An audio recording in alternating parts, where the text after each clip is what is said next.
Nobel കാര്യങ്ങളിലേക്ക് വീണ്ടും. Nobel, ഗോദാവരിക്ക് മുന്നിലെ നിങ്ങളുടെ നിൽപ്പ്, കാലുകാഴ്ചയുള്ള നിൽപ്പ് തുടരുകയാണ്. സുധാകരൻ എപ്പോൾ പുറത്തിറങ്ങും?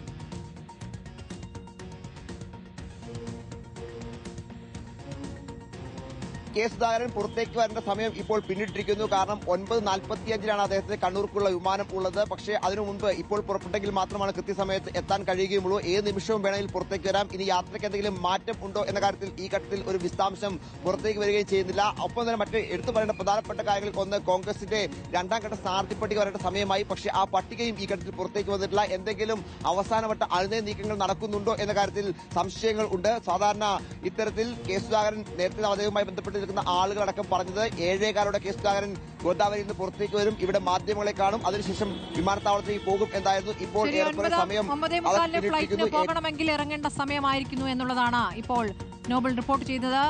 എന്തായാലും ഹൈക്കമാൻഡ് നിലപാടിൽ ഉറച്ചു നിൽക്കുന്നു എന്നുള്ളതാണ്. ഹൈക്കമാൻഡ് നിലപാടിൽ മാറ്റം വരുത്തിയിട്ടില്ല എന്നുള്ളതാണ്.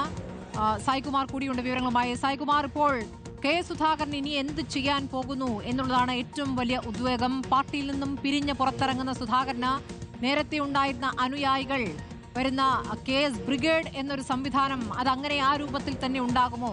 അതോ വിരലിലെണ്ണാവുന്ന കുറച്ചു പേരിലേക്ക് അത് മാറുമോ? അതോ കേരളത്തിൽ അങ്ങോളം ഇങ്ങോളമുള്ള കോൺഗ്രസ് സ്ഥാനാർത്ഥി മോഹികൾ സുധാകരന് പിന്നിൽ അണിനിരക്കുമോ? അങ്ങനെ അണിനിരുന്നത് കൊണ്ട് ഈ തെരഞ്ഞെടുപ്പിൽ എന്ത് രാഷ്ട്രീയ നേട്ടം? ഈ സമയത്തെ വാർത്തയാകാം, ഈ സമയത്തെ ഉദ്വേഗമാകാം, ഈ സമയത്തെ വിവാദമാകാം എന്നതിനപ്പുറം പിന്നീട് എന്താണ് രാഷ്ട്രീയ ഭാവി? ഇതൊക്കെ ചോദ്യചിഹ്നങ്ങളാണ്. ഈ ചോദ്യങ്ങളിലേക്ക് ഒക്കെ സുധാകരന്റെ മനസ്സും കടന്നു പോയിട്ടുണ്ടാകുമോ? എന്താണ് അറിയാനാകുന്നത്? തീർച്ചയായും സ്മൃതി, എന്താണ് സുധാകരന്റെ മനസ്സിലുള്ളത് എന്നുള്ളത് ഇപ്പോഴും വ്യക്തമല്ല. അദ്ദേഹത്തിന്റെ വാർത്താ സമ്മേളനത്തിൽ അദ്ദേഹം പറയാൻ പോകുന്ന കാര്യങ്ങൾ എന്താണ് എന്ന് കേൾക്കുമ്പോൾ മാത്രമാണ് സുധാകരന്റെ അടുത്ത നീക്കം എന്തായിരിക്കും എന്നതിൽ ഒരു വ്യക്തത വരിക. ഇപ്പോൾ വരുന്ന സൂചനകൾ പ്രകാരം അങ്ങേയറ്റം കടുത്ത അതൃപ്തിയിൽ തന്നെയാണ് കെ സുധാകരൻ ഉള്ളത്. അദ്ദേഹത്തിന് അവസാന നിമിഷവും തന്റെ സമ്മർദ്ദങ്ങൾക്കൊടുവിൽ നേതൃത്വം വഴങ്ങുമെന്നും കണ്ണൂരിൽ മത്സരിക്കാനുള്ള ഒരു അനുവാദം തനിക്ക് കിട്ടും എന്ന ഒരു പ്രതീക്ഷയിലായിരുന്നു സുധാകരൻ ഉണ്ടായിരുന്നത്. പക്ഷേ ആ പ്രതീക്ഷ പൂർണ്ണമായും അവസാനിച്ചതോടെയാണ് കേരളത്തിലേക്ക് മടങ്ങാനുള്ള അദ്ദേഹത്തിന്റെ തീരുമാനം ഉണ്ടായത്. അല്പസമയത്തിനകം തന്നെ അദ്ദേഹം കണ്ണൂരിലേക്ക് തിരിക്കും. ഇപ്പോൾ വരുന്ന അഭ്യൂഹങ്ങൾ അനുസരിച്ച് അദ്ദേഹം കടുത്ത തീരുമാനങ്ങളിലേക്ക് പോകുന്നു. ഒരുപക്ഷെ സ്വതന്ത്ര സ്ഥാനാർത്ഥിയായി പോലും മത്സരിക്കാൻ ഇപ്പോൾ തന്നെ കുറെ അധികം നേതാക്കൾ അർഹിച്ച സീറ്റ് അല്ലെങ്കിൽ ആഗ്രഹിച്ച സീറ്റ് ലഭിക്കാത്തതിലുള്ള അതൃപ്തി പരസ്യമാക്കി കഴിഞ്ഞു. അപ്പോൾ അവരെയൊക്കെ കൂടെ നിർത്തിക്കൊണ്ട് ഒരു വലിയ നീക്കം സുധാകരൻ പ്ലാൻ ചെയ്യുന്നു എന്ന തരത്തിലുള്ള ചില സൂചനകൾ വരുന്നുണ്ട്. പക്ഷെ അതിലൊക്കെ വ്യക്തത വരുത്തേണ്ടത് കെ സുധാകരൻ തന്നെയാണ്. കഴിഞ്ഞ എത്രയോ മണിക്കൂറുകളായി അദ്ദേഹം ഇതിനെക്കുറിച്ച് പരസ്യമായി ഒരക്ഷരം മിണ്ടിയിട്ടില്ല. അദ്ദേഹത്തിന്റെ നിലപാട് പറഞ്ഞിട്ടുമില്ല.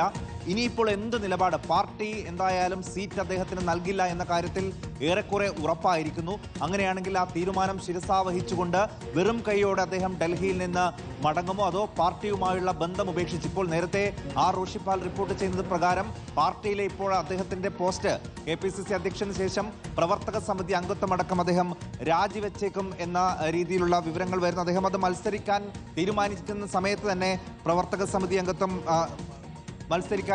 രാജിവെക്കാൻ തീരുമാനിച്ചതാണ്. എന്തായാലും ഉടൻ തന്നെ ഇപ്പോൾ റോഷിപ്പാൽ റിപ്പോർട്ട് ചെയ്യുന്നത് പ്രകാരം 5 മിനിറ്റിനകം കെ സുധാകരൻ അദ്ദേഹത്തിന്റെ ഫ്ളാറ്റിൽ നിന്ന് പുറത്തേക്ക് ഇറങ്ങും എന്നാണ് നമ്മൾ മനസ്സിലാക്കുന്നത്. ഒരു വിശദമായ വാർത്താ സമ്മേളനം ഇന്ന് ഉണ്ടാകാനുള്ള സാധ്യതയില്ല. വളരെ ചുരുങ്ങിയ വാക്കുകളിൽ അദ്ദേഹത്തിന്റെ നിലപാട് പറയുകയായിരിക്കും. അതിനുശേഷം കേരളത്തിലെത്തിയതിനു ശേഷമായിരിക്കും സ്മൃതി ഒരു വിശദമായ പ്രതികരണത്തിലേക്ക് അദ്ദേഹം പോവുക.